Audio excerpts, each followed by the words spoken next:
ए पिलामाने आशा करुछु तुमने खूब भलरे थिबो। आज एई अध्याय आमे पढ़िबा साधारण गुणनीयक और गुणितक लसागु और गसागु विषय एई अध्याय पढ़िबा। कौन कौन पढ़िबा?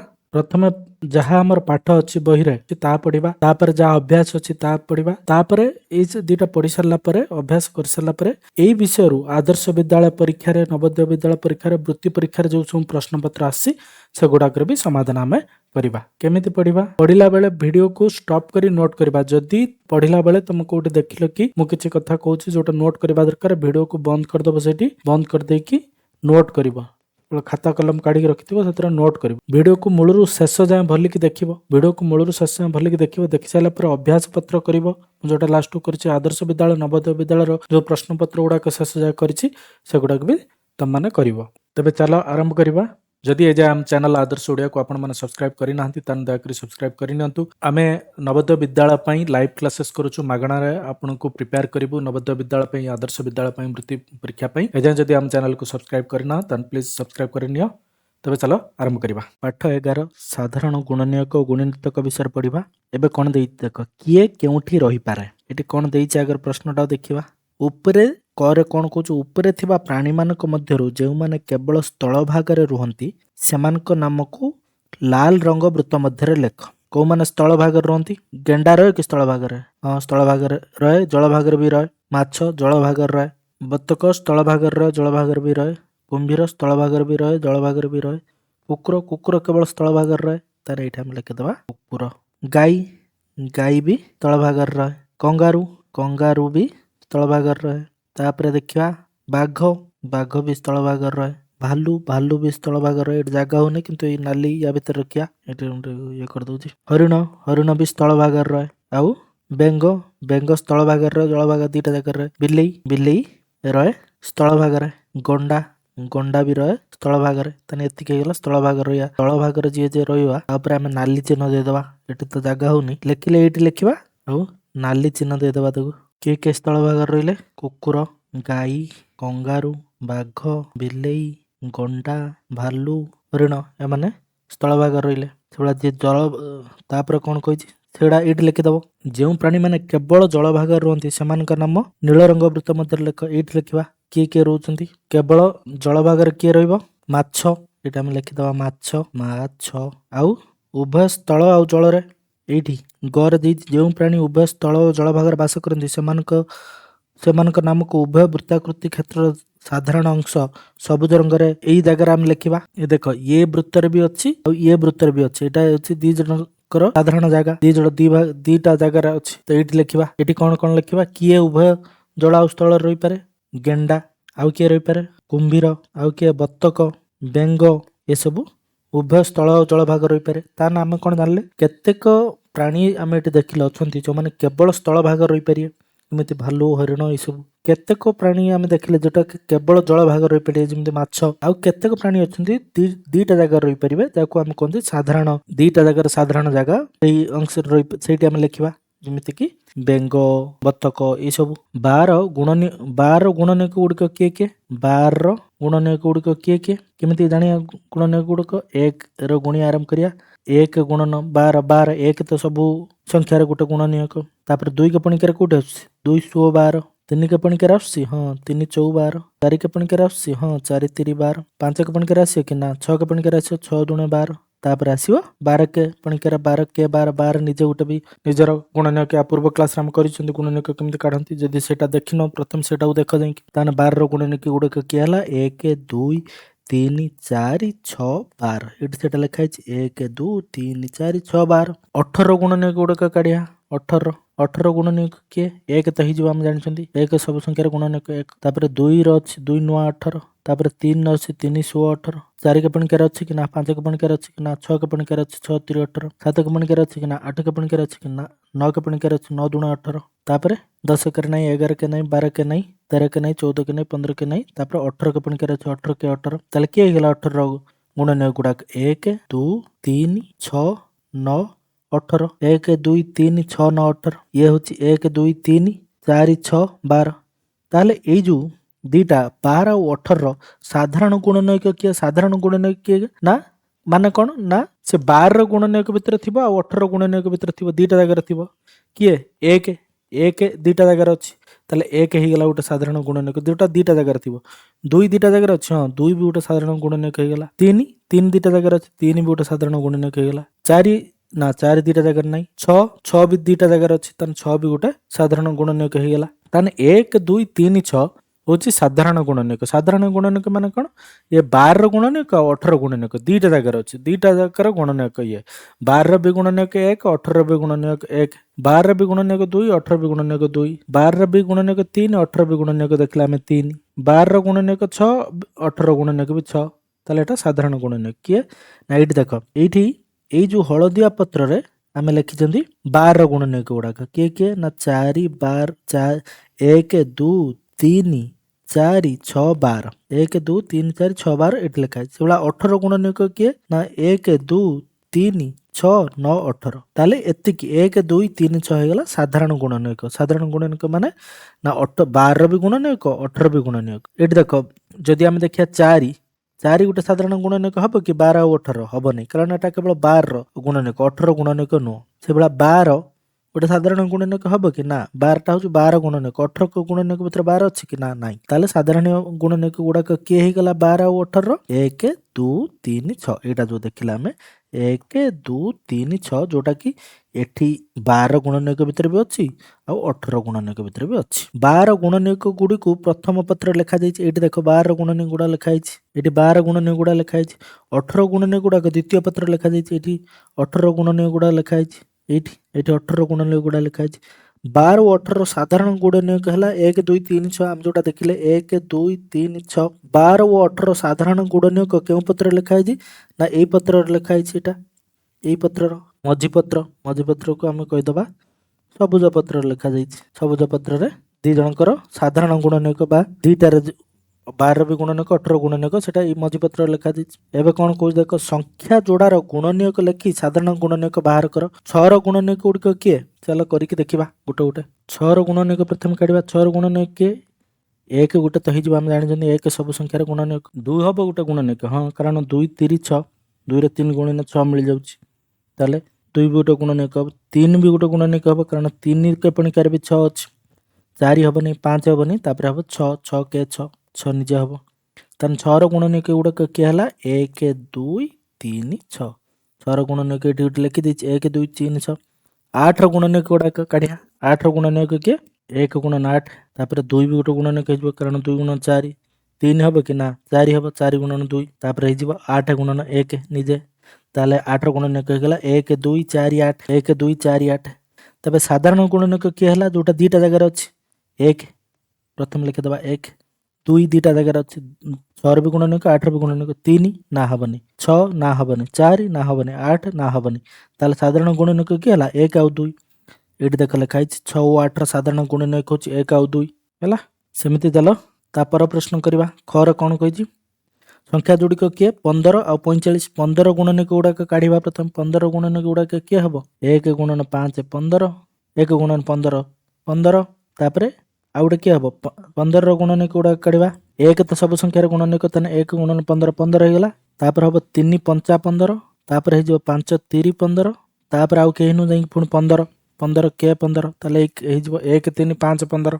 ଏଇଠି ଲେଖିଦେବା 1 3 5 15। ତାପରେ ଯିବା 45ର ଗୁଣନୀୟକ ଗୁଡାକ କାଢିବା। 45ର ଗୁଣନୀୟକ 1 ଗୁଣନ 45, 1 ତ ଜାଣିଛନ୍ତି ସବୁବେଳେ ହବ। ତାପରେ ଆଉ କିଏ ହବ? 2 ହବ କି? 3 ହବ କି? ହଁ 3 ହବ। 3 ଗୁଣନ 15, 15 3 45। ତାପରେ 4 ହବ କି? ନା ହବନି, 5 ହବ। 5 ନୂଆ 45। ତାପରେ କ'ଣ ହବ? 9 ହବ। 9 5 45। ତାପରେ କିଏ ହବ? 15, 15 3 45। ତାପରେ ଆଉ କିଏ ହବ? ନିଜେ 45, 45 କେ 45। ତାହେଲେ 45ର ଗୁଣନୀୟକ ଗୁଡା କିଏ ହେଲା? 1 3 5 9 15 45। ଏଇଠି ଲେଖିଦେବା 45ର ଗୁଣନୀୟକ ଗୁଡା କିଏ? 1 3 5 9 15 ଆଉ 45 ହେଲା। ଏବେ ଦେଖ ସାଧାରଣ ଗୁଣନୀୟକ କିଏ? ଯୋଉଠି ଦିଟା ଜାଗାରେ ଅଛି। 1 ଲେଖିଦେବା। 3 तीन भी दुटा जगार अच्छे तीन लिखिदेवा, पाँच पाँच भी दुटा जगार अच्छे तीन लिखिदेवा, 15 15 भी दुटा जगार अच्छे एटा लिखिदेवा। ताने 1 3 5 15 किए है 1 3 5 15। एटी देख 1 3 5 15 अच्छी 1 3 5 आ 15 अच्छी ताने यहीटा हूँ साधारण गुणनीयक होगा 1 3 5 15 कार 15 और 45 तापर जा क्वेश्चन को संख्या जोड़ा किए देती 24 और 36 24 गुणनीयक गुड़ा काढ़ा आउ 36 गुणनीयक काढ़ा 24 गुणनीयक कौन करिया 1 गुणन 24 प्रथम बाहरला तापर 2 गुणन 12 2 भी हो तापर 3 हेले 3 गुणन 8 3 अष्टा 24 4 हेले 4 गुणन 6 4 6 24 5 हम नहीं 6 हम 6 चौ 24 7 हम नहीं 8 हम 8 3 24 9 हम नहीं 10 हम नहीं 11 हम नहीं 12 हम 12 दूणे 24 तापर आउ किए हम निजे 24 24 के 24 तान किए गला 1 2 3 4 6 8 12 24 ये लिखिदेवा 1 2 3 4 6 8 12 आउ 24 एतिक होगा 24 गुणनीयक। तापर 36 गुणनीयक गुड़ा काढ़िया 36 गुणनीयक गुड़ा किए किए हम 36 गुणनीयक 1 गुणन 36 1 होगा तापर 2 हम 18 दूणे 36 3 हम 12 3 36 4 हम कि 4 हम 4 नुआ 36 5 हम कि ना 6 हम 6 16 36 7 हम कि हम नहीं 8 हम कि हम नहीं 9 हम हाँ 9 हम 9 चौ 36 10 हम नहीं 11 हम नहीं तापर पुणी हम 12 हम 12 3 36 तापर किए हम 13 14 ये गुड़ा हम नहीं 18 हम 18 दूणे 36 तापर निजे 36 निजे 36 के 36 ताल 36 गुणनीय गुड़ा किए है 1 2 3 4 6 9 12 18 36 ये लिखिदेवा 1 2 3 4 6 9 12 18 ଆଉ 36 ଏବେ 24 ଆଉ 36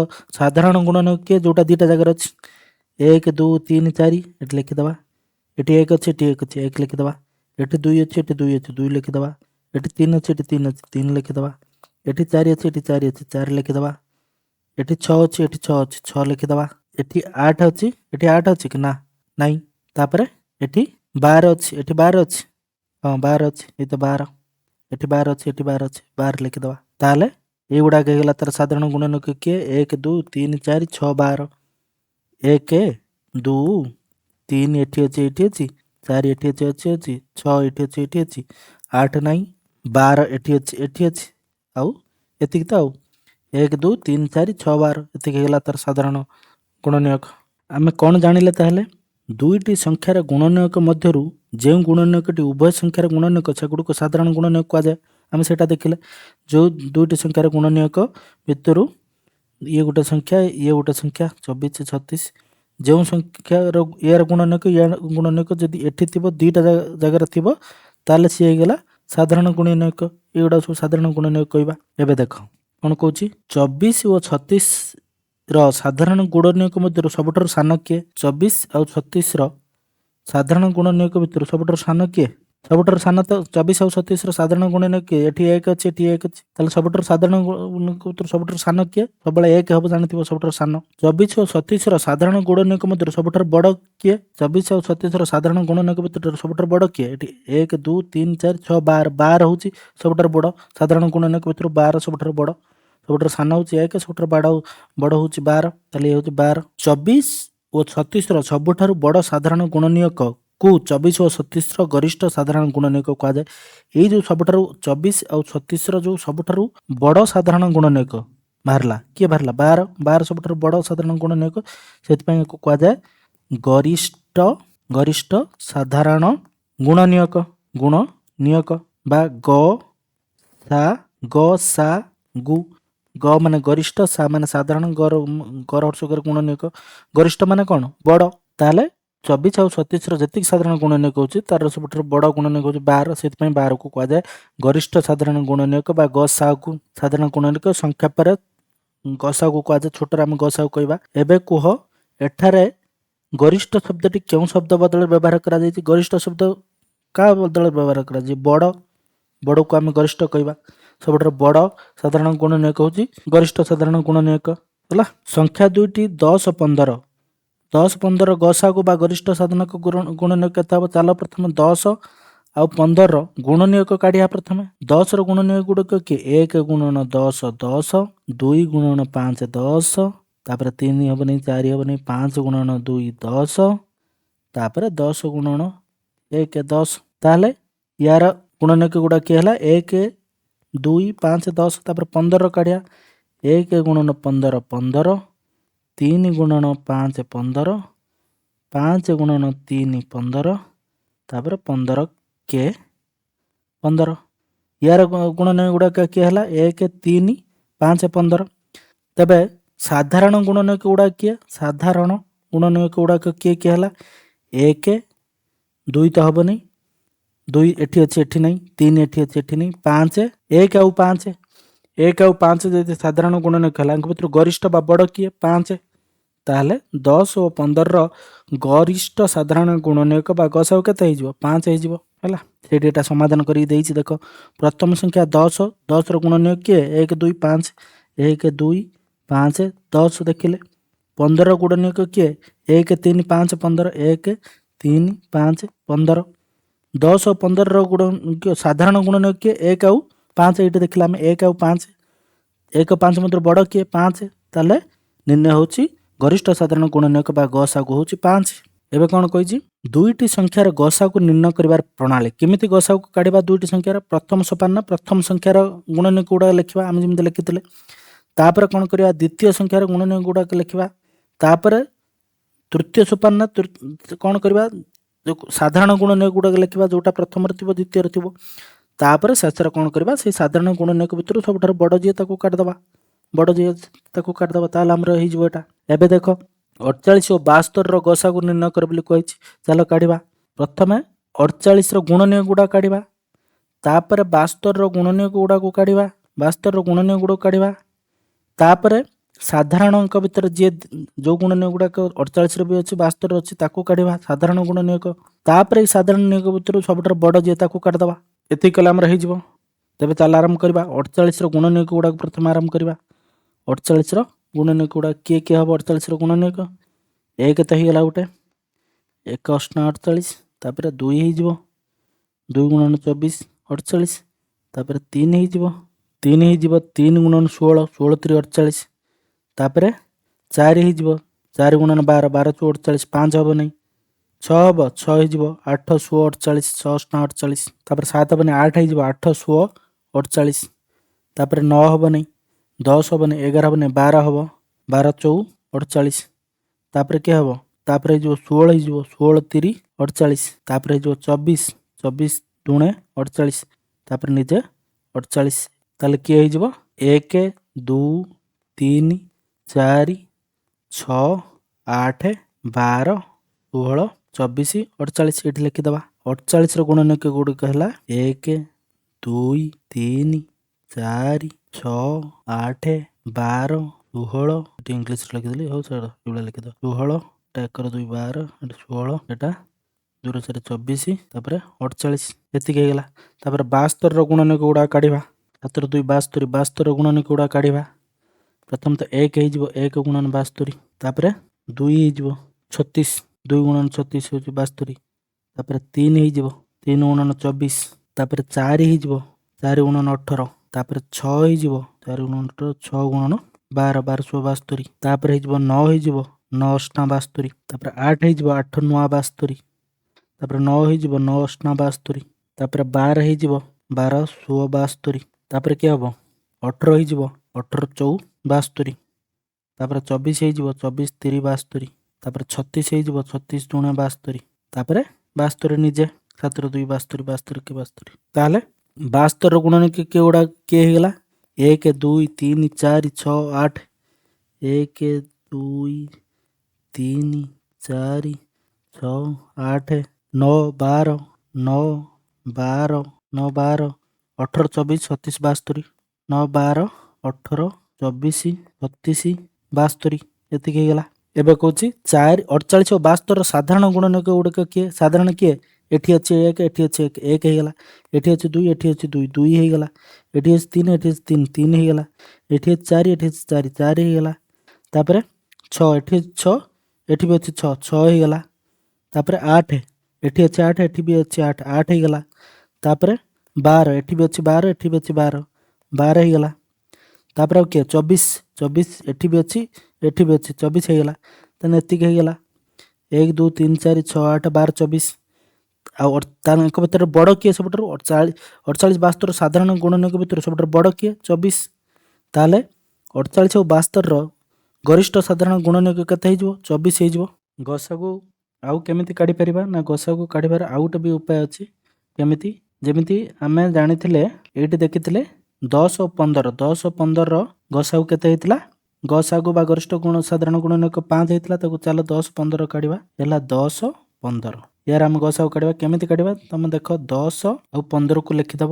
15କୁ ଲେଖିଲା ପରେ ଏମିତି ଗୋଟେ ଗାର ପକାଇଦେବ। ଗାର ପକାଇ ଦେଇକି ଦେଖିବ କେଉଁ ମୌଳିକ ସଂଖ୍ୟା କେଉଁ ଛୋଟ ମୌଳିକ ସଂଖ୍ୟା ଦ୍ୱାରା ଇଏ ଦୁଇଟା ଯାକ ଭାଗ ହେଇପାରିବେ। ଦେଖ କେବଳ 5 ଯଦି କରିବା 5 ଦୁଣେ 10 5 3 15। ତାହେଲେ ଏଇଠି ଯେଉଁ ରହିଲା 5 5 ହେଇଗଲା ୟାର ଗସାଗୁ। ସେମିତି ଆଉ ଦୁଇଟାରେ କାଢ଼ିକି ଦେଖିବା। ଚାଲ ଏଇ ଯେଉଁ 12 ଥିଲା 24 ଆଉ 36ର ଚାଲ ଏଇ ପ୍ରଣାଳୀରେ କରିକି ଦେଖିବା। କେମିତି କରିବ ଏଟାକୁ? ଏମିତି ଲେଖିଦେବ 24 ତାପରେ 36 ଲେଖିଦେଲ। ତାପରେ ସବୁଠାରୁ ଛୋଟ ମୌଳିକ ସଂଖ୍ୟା ସବୁଠାରୁ ଛୋଟ ମୌଳିକ ସଂଖ୍ୟା କିଏ? 2 ମୌଳିକ ସଂଖ୍ୟା କାହାକୁ କୁହନ୍ତି? ଯାହାର କେବଳ ଦୁଇଟି ମାତ୍ର ଗୁଣନୀୟକ ଥିବ। ଆମେ ୟା ପୂର୍ବ କ୍ଲାସରେ ପଢ଼ିଛନ୍ତି। ତାହେଲେ ଆମେ 2ରୁ ଆରମ୍ଭ କରିବା। 2ରୁ ଆରମ୍ଭ କରିବା। ସବୁଠାରୁ ଛୋଟ ମୌଳିକ ସଂଖ୍ୟା ଯେଉଁଟା ଦୁଇଟା ସଂଖ୍ୟା ଏଇ ଯେଉଁ ଦୁଇଟା ସଂଖ୍ୟା ଲେଖା ହେଇଛି ତାକୁ ଭାଗ କରୁଥିବ। ତାହେଲେ 2 ହେଉଛି ସବୁଠାରୁ ଛୋଟ ମୌଳିକ ସଂଖ୍ୟା ଯେଉଁ ଏଇ ଦୁଇଟା ସଂଖ୍ୟାକୁ ଭାଗ କରୁଛି। 12 ଗୋଟେ ଅଛି 12 ଦୁଣେ 24 ଆମେ ଜାଣିଲେ ଭାଗ କରୁଛି। ଆଉ 18 ଦୁଣେ 36। ତାପରେ ପୁଣି ଆଉ ଥରେ 2 ନେବା। 2 ନେଲେ ଛୋଟ ମୌଳିକ ସଂଖ୍ୟା ଲେଖିଲେ ଏ ଦୁଇଟାକୁ ଭାଗ କରିବ 2 12 ଆଉ 2 ନୂଆ 18। ତାପରେ ଆଉ 2 ମୌଳିକ ସଂଖ୍ୟା ଦ୍ୱାରା ଇଏ ଭାଗ ହେବେ କି ନା? କିଏ ଆଉ ତାଠାରୁ ଟିକେ ବଡ଼ ଛୋଟ ମୌଳିକ ସଂଖ୍ୟା 3 3 ଦ୍ୱାରା ଇଏ ଭାଗ ହେଇଯିବେ। 3 ଦୁଣେ 6 3 3 9। ତାପରେ ଏମିତି କୌଣସି ମୌଳିକ ସଂଖ୍ୟା ନାହିଁ ଯେ ଏଇ ଦୁଇଟାକୁ ଭାଗ କରୁଥିବ। ସେଥିପାଇଁ ଆମର ଗସାଗୁ ହେଇଯିବ ୟାର ଗୁଣଫଳ 3 ଗୁଣନ 2 ଗୁଣନ 2 3 ଗୁଣନ 2 ଗୁଣନ 2 3 ଗୁଣନ 6 6 ଦୁଣ 12। ତାହେଲେ ୟାର ଗସାଗୁ ହେଇଗଲା ଆମର 12 ହେଲା। ଚାଲ ଆହୁରି କରିବା। ଏଇ ଯେଉଁ ଅଛି ଲାଷ୍ଟଟା କରିଥିଲେ ଯେଉଁଟା 12 24 48 12 24 48ର କରିବା। 12 24 48 2ରୁ ଆରମ୍ଭ କରିବା ମୌଳିକ ସଂଖ୍ୟା 212 2 ଗୁଣନ 12 12 24 ଗୁଣନ 2 48। ତାପରେ ପୁଣି 2ରୁ ଆରମ୍ଭ କରିବା 2 3 6 2 3 6 212 ଏଠି 12। ତାପରେ 3 3 ମୌଳିକ ସଂଖ୍ୟା ଦ୍ୱାରା ଏଗୁଡ଼ା ସବୁ ବିଭାଜିତ ହେଇଯିବ 3 କେ 3 3 ଗୁଣ 6 ତାପରେ 3 4 12। ଆଉ ଏମିତି କ'ଣ ସଂଖ୍ୟା ନେଇ ଯେଉଁଟା ଏଇ ସବୁକୁ ବିଭାଜିତ କରୁଥିବ 1 ଆସିଛି। ତାହେଲେ ୟାକୁ ଆମେ ଗୁଣିଦେବା 3 ଗୁଣନ 2 ଗୁଣନ 2 3 ଗୁଣନ 2 ଗୁଣନ 2 ଏଇଟା ହେଇଯିବ ତାର ଗସାଗୁ 3 ଗୁଣ 6 6 ଗୁଣ 12। ତାହେଲେ ହେଇଯିବ 12 ହେବ ୟାର ଗସାଗୁ। ତାହେଲେ ହେଇଯିବ 12 ହେଇଯିବ ୟାର ଗସାଗୁ। ଏବେ ଆଗକୁ ଯିବା। ଏଇଭଳିଆ ପ୍ରଣାଳୀରେ ବି ତୁମେ ଗସାଗୁ କାଢ଼ିପାରିବ। ଏବେ ଆଗକୁ ପଢ଼ିବା। ଦୁଇଟି ମୌଳିକ ସଂଖ୍ୟାର ଗସାଗୁ ନିର୍ଣ୍ଣୟ କର। ମନେ କରାଯାଉ 13 ଆଉ 17 ହେଉଛି ଦୁଇଟି ମୌଳିକ ସଂଖ୍ୟା। 13 ଆଉ 17 13ର ଗୁଣନୀୟକ ଗୁଡ଼ା କିଏ ହେବ? 1 ଆଉ 13। 17ର ଗୁଣନୀୟକ ଗୁଡ଼ା କିଏ ହେବ? 1 ଆଉ 17। ଆଉ ସାଧାରଣ ଗୁଣନୀୟକ କିଏ? 1। ତେଣୁ 13 ଓ 17 ଗସାଗୁ ହେଉଛି 1। ଯେକୌଣସି ଦୁଇଟା ମୌଳିକ ସଂଖ୍ୟା ନେବ। ଧର 3 ନେଇଯିବ 5 ନେଇଯିବ। 3ର ଗୁଣନୀୟକ ଗୁଡ଼ା କିଏ? 1 ଆଉ 3। 5ର ଗୁଣନୀୟକ କିଏ? ମୌଳିକ ସଂଖ୍ୟା ମାନେ 1 ହେଇଥିବ ଆଉ ସେଇ ସଂଖ୍ୟା ନିଜେ ହେଇଥିବ। ତାହେଲେ ଏଙ୍କ ଭିତରେ ସାଧାରଣ ଗୁଣନୀୟକ କିଏ? 1 1 ଗୋଟିଏ ଗୁଣନୀୟକ ସେଇ ସାଧାରଣ ଗୁଣନୀୟକ। ତାହେଲେ 1 ହେବ ୟାର ଗସାଗୁ ଗରିଷ୍ଠ ସାଧାରଣ ଗୁଣନୀୟକ। ଯେକୌଣସି ତୁମେ ଜାଣିପାରୁଥିବ ଯେକୌଣସି ଦୁଇଟି ମୌଳିକ ସଂଖ୍ୟାର ଗସାଗୁ ସବୁବେଳେ 1 ହେବ। ଆମେ ଜାଣିଲେ ଯେ ଦୁଇଟି ମୌଳିକ ସଂଖ୍ୟାର ଗସାଗୁ ସବୁବେଳେ 1 ହେବ। ଏଇଟା ମନେ ରଖିଥିବ। ପରୀକ୍ଷାରେ ଆସେ ଦୁଇଟି ମୌଳିକ ସଂଖ୍ୟାର ଗସାଗୁ 1। ଲାଲ ରଙ୍ଗ ବୃତ୍ତ ମଧ୍ୟରେ 40ର ଗୁଣନୀୟକ ଓ ନୀଳ ରଙ୍ଗର ବୃତ୍ତ ମଧ୍ୟରେ 60ର ଗୁଣନୀୟକ ଗୁଡ଼ିକୁ ଏପରି ସଜାଇ ଲେଖ ଯେପରି ଉଭୟ ବୃତ୍ତର ସାଧାରଣ ଅଂଶରେ ସାଧାରଣ ଗୁଣନୀୟକ ରହିବ। ଏଇଠି ଲେଖିବ ତମେ। ଆମେ ଚାଲ କାଢ଼ି ଦେଉଛି। ଏଠି ତ ଜାଗା ହେବନି ମୁଁ ଖାଲି କାଢ଼ି ଦେଉଛି। ତାପରେ ତମେ ଲେଖିବ 40ର ଗୁଣନୀୟକ ଗୁଡ଼ାକ କିଏ କିଏ? 1 ଗୁଣନ 40 40 2 ଗୁଣନ 20 40 3 ହେବନି 4 ଗୁଣନ 10 40 5 ଅଷ୍ଟା 40 8 ପଞ୍ଚା 40 10 ଚଉ 40 20 ଦୁଣେ 40 ଆଉ 40 ନିଜେ 40 କିଏ 40। ତାହେଲେ ତାର ଗୁଣନୀୟକ କିଏ ହେଇଗଲା? 1 2 4 5 8 10 20 40 ଏତିକି ହେଇଗଲା।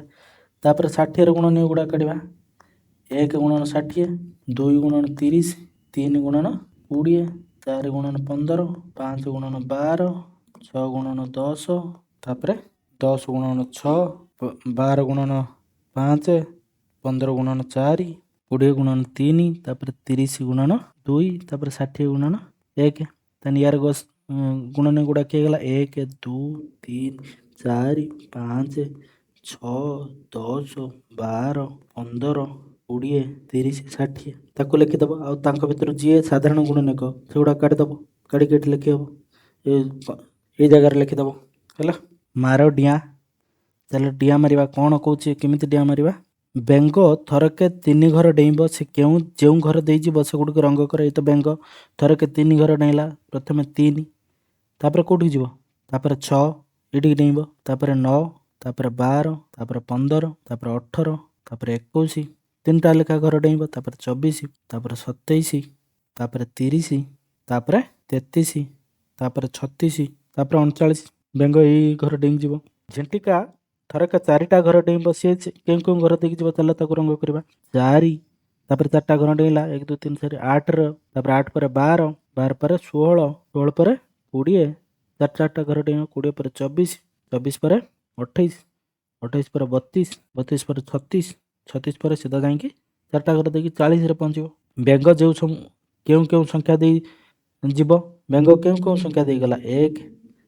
ବେଙ୍ଗ 1 ନୁହଁ 3 6 9 12 15 18 21 24 27 30 33 36 39 ବେଙ୍ଗ ଏଇସବୁ ଜାଗା ଦେଇକି ଡେଇଁ ଗଲା। ଏଇଠି ଦେଖ ସେଇଟା ଆମେ ଲେଖିଛନ୍ତି 3 6 9 12 15 18 21 24 27 30 33 36 39 27 30 33 36 39 ଏଇସବୁ ଘର ଦେଇଗଲା। ଝିଣ୍ଟିକା କେଉଁ ଘର ଦେଇଗଲା? 4 8 12 ଏଗୁଡ଼ାକ ସବୁ ତାକୁ ଲେଖି ଦେଖିବା 4 8 12 16 20 24 28 ତାପରେ 32 ତାପରେ 36 ତାପରେ 40 ଏଇସବୁ ଘର ଡେଇଁକି ପହଞ୍ଚିଲା। ଯିବା ବେଳେ ବେଙ୍ଗ ଓ ଝିଣ୍ଟିକା ଉଭୟ କେଉଁ ସଂଖ୍ୟା ଘର ଦେଇକି ଗଲେ? ଉଭୟ କେଉଁ ସଂଖ୍ୟା ଘର ଦେଇକି ଗଲେ? ଦେଖ ଉଭୟ ଇଏ ହେଉଛି 12 ଗୋଟେ ଉଭୟ ବେଙ୍ଗ ଓ ଝିଣ୍ଟିକା 12 ଘର ଦେଇକି ଯାଇଛନ୍ତି। ଦେଖ ଇଏ 12 ଯାଇଛି ସବୁଜ ଘର ବି 12 ଅଛି ନୀଳ ଘର ବି 12 ଅଛି। ତାପରେ ଆଉ କିଏ? 24 ଗୋଟେ ଅଛି 24 ତାପରେ କିଏ? ତାପରେ 36 ବି ଉଭୟ ଜାଗାରେ ଅଛି ସବୁଜ ଘର ଭିତରେ ଅଛି ଆଉ ବେଙ୍ଗ ଯେଉଁ ବାଟ ଦେଇକି ଗଲା ଅଛି ଝିଣ୍ଟିକା ବି ସେ ବୋଲେ ଯେଉଁ ବାଟ ଦେଇକି ଗଲା ସେଥିରେ ବି ଅଛି। ତାହେଲେ କିଏ ହେଇଗଲା 12 24 36। ଯିବା ବେଳେ ବେଙ୍ଗ ଝିଣ୍ଟିକା କେଉଁ ସଂଖ୍ୟା ଘର ଦେଇଯିବ? ଉଭୟ ଏଇସବୁ ସଂଖ୍ୟା ଘର ଦେଇକି ଯିବେ ହେଲା।